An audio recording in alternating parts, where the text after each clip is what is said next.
What is up, my bodyweight warriors, and welcome back to another video. Today we're going to be talking about the hollow body, why it's just pretty much a waste of time, and I'm excited because this one's probably going to be a little controversial and start some conversations. Let's jump straight into it. Before we jump into today's video, this caught some people out last time. Moustache Movember. It is Movember. If you want to join and donate to an incredible cause for men's health, then I'll link that one in the description down below. I highly appreciate it. This one will only be around for a few more days longer. The hollow body. In today's video, I'm not just going to slate it and say you shouldn't do it. I'm going to give you the reasons why I don't think it's useful, the reasons why it may be a little bit useful for some people, but I'm also going to give you some better alternatives that you can do instead of it. I'm not going to sit here and say that the hollow body is a complete waste of time. Doing exercise of any form is not a complete waste of time. It's a good thing in general. Is it the best bang for your buck? Is the hollow body going to give you the best progress when it comes to core strength and its application into body weight skills like the front lever, the handstand, the planche, that sort of thing?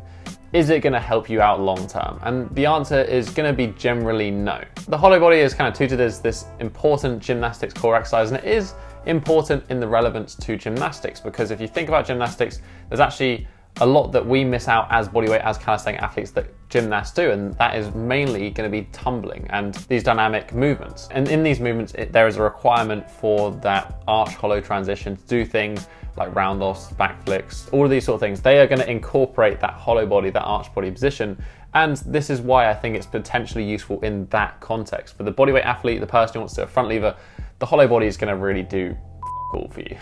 So why is it actually used? What's the point of it? The main benefits of the hollow body are, as I see, twofold. Number one, it works the lower abdominals. The lower abdominals are hugely important for a number of reasons and often undertrained, or we don't necessarily have a good understanding of how to use them correctly in relationship to the hip flexors. So the hollow body wins there. It's pretty good for the lower abdominals, but there are better options that I'll get to later. The hollow body is also good at understanding the hollow body position, or basically a tense straight line position with a posterior pelvic tilt.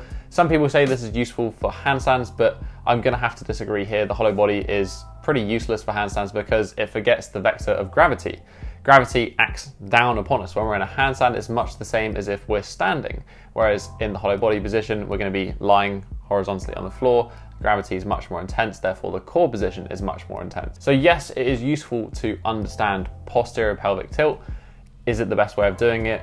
No, there's some better options that I'm going to share with you. So rather than going on about the hollow body and how it isn't necessarily the best option out there, I'm going to instead share with you some options that I think are actually worth your time and are actually going to be a better option. So let's jump into the things that actually do work. Now, the lower abdominals are actually very important and are often undertrained or underutilized, and common compensation is to be stronger in the hip flexors than we are in the lower abdominals, because the lower abdominals and the hip flexors work synergistically to, for example, raise the legs. And often this balance can get out of whack and the hip flexors can take over. So there is an argument that we should be working to isolate the lower abdominals and strengthen them to have a stronger core. But rather than using the hollow body, I would suggest probably the king of abdominal exercises, and that is the hanging leg raise. The hanging leg raise is superior in a number of ways to the hollow body. Number one is that it is very scalable for both making things easier and making things harder. One of the limitations of the hollow body is simply that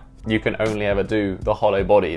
It's only ever going to be as hard as it is unless you start adding weight to your feet and your hands, which I don't think is the best. The only way you can progress with this exercise is simply by holding for longer and longer time, and at a point that has dwindling results. Whereas with the hanging leg raise, number one, we can work for reps rather than just hold times, and we can easily make this exercise harder and harder and harder by moving from tuck to straight legs, to adding ankle weights, to doing partial reps, to doing all sorts of things that are going to make this exercise challenging and therefore aid with that continual progress. I've actually made an entire video on the hanging leg raise going all over all the variations that you can do, so I will link that one in the description down below. If you are struggling on the strength side of things when it comes to doing a hanging leg raise, for example, if you can't do a single rep, an option for you is to take it back to the floor, but instead of doing the hollow body, I would recommend something that I recommended in my anterior pelvic tilt routine, and that is a lying lower abdominal raise. And instead of going into more detail here about that, I'm just simply going to link to that specific place in the video in the description down below, and you can go check it out. It's essentially like a hanging leg raise, but we're using the floor to help understand and educate ourselves how to use the lower abdominals instead of using the hip flexors. Not only is the hanging leg raise going to be more effective when it comes to strengthening the abdominals, it is also going to be more effective with its transfer over to things like the front lever, which often is heralded as one of the benefits of doing the hollow body. It's going to help your front lever, whereas in reality, the front lever, yes, there is a core element to it, but a lot of it is to do with the shoulders. And by doing a hanging leg raise, especially, full toes to bar or more, that is going to involve a good amount of straight arm strength in that pulling pattern, which is going to help with that front lever. It's similar, and certainly much more similar than lying on the floor and holding your legs out straight. Next, we move on to its importance of educating body line, body position for posterior pelvic tilt. Now, again, yes, this is kind of true. It does teach that position, but it has such an emphasis on a tight and strong core position that I almost feel is irrelevant when we're talking about it in respect to handstands. As I said, the most important thing when we're talking about this and why it's relevant is that in handstands, the gravity vector is always acting down. That's how gravity works. When we're in handstands, we're vertical. This means that the tension placed on the core is much less than when we're horizontal, for example, in the hollow body position. So again, just like I did with the hanging leg raises, we're gonna share a better variation, a better drill that you can do.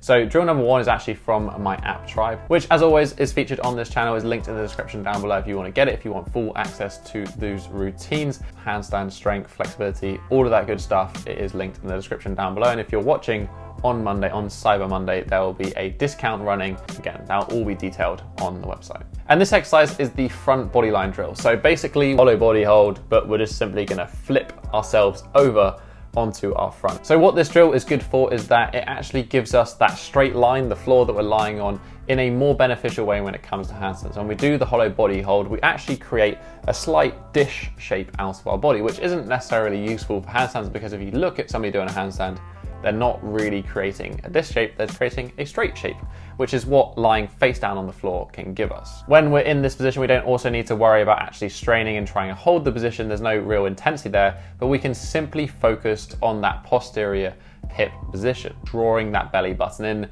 engaging the glutes, pushing the hips towards the ground. And we can also tie that into the shoulder position, which we can't necessarily in the hollow body position because we have to lift our hands off the floor. Here we have the floor to use as a guide of reference to put our arms overhead as they would be in handstand and really think about what straight feels like, because the floor is providing that for us. We can also work this in a similar way against the wall in a standing position. So the vector is the same as if we're in handstand.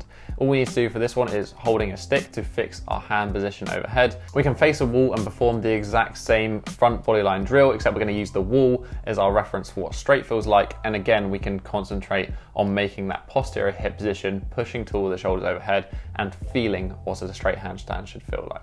And that is basically it. You don't need to do the hollow body. I was there once. I thought the hollow body was a really useful skill, and I slowly realized that it just wasn't. It wasn't effective in many ways, or it was subpar to other exercises and other techniques that you could use for whatever focus it is that you have. This isn't necessarily to say that the hollow body is wrong altogether. If you enjoy doing the hollow body, if you like doing some form of core circuit or whatever after your training and it works for you, by all means, go ahead and do it. But now you know there are some better options out there, like the hanging leg raise for training the abdominals, or like doing the front body line drill on the floor or against the wall when it comes to improving hollow body for the handstand. And if you want to get better at the front lever, then you're better off just doing the front lever. The core is not going to be the limiting factor.